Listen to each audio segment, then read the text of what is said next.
कोई एनपीएस नहीं, कोई यूपीएस नहीं, केवल ओपीएस। और सरकारी कर्मचारियों को घूस लेने के लिए प्रेरित कर रहे हैं आप। वो केवल घूस ले रहा है, इसीलिए हर जगह घूसखोरी बढ़ी हुई है, क्योंकि उन्हें लगता है पेंशन मिलने लगी तो पैसा इकट्ठा कर लो, ताकत है उनके पास।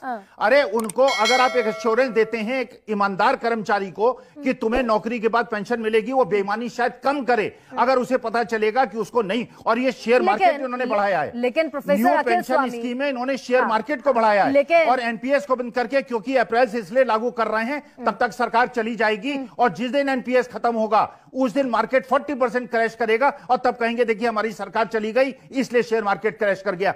एनपीएस के माध्यम से जो शेयर मार्केट में पैसा फूंका गया है उससे शेयर मार्केट बढ़ा है, क्योंकि कैश फ्लो मार्केट के अंदर बढ़ गया है।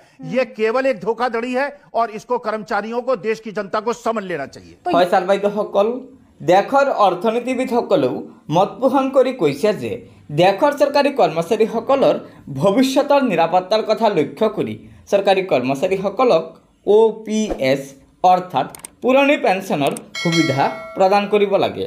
যদি চৰকাৰে কৰ্মচাৰীসকলক OPSৰ সুবিধা নিদিয়ে তেন্তে চৰকাৰী কৰ্মচাৰীসকলে ভৱিষ্যতৰ নিৰাপত্তাৰ কথা লক্ষ্য কৰি কৰ্মচাৰীসকল ঘুষখোৰ হ'বলৈ বাধ্য হয়, অৰ্থাৎ কৰ্মচাৰীসকলৰ সততা নাইকিয়া হৈ যায়, যাৰ কাৰণে দেশৰ উন্নতি পিছুৱাই যাব।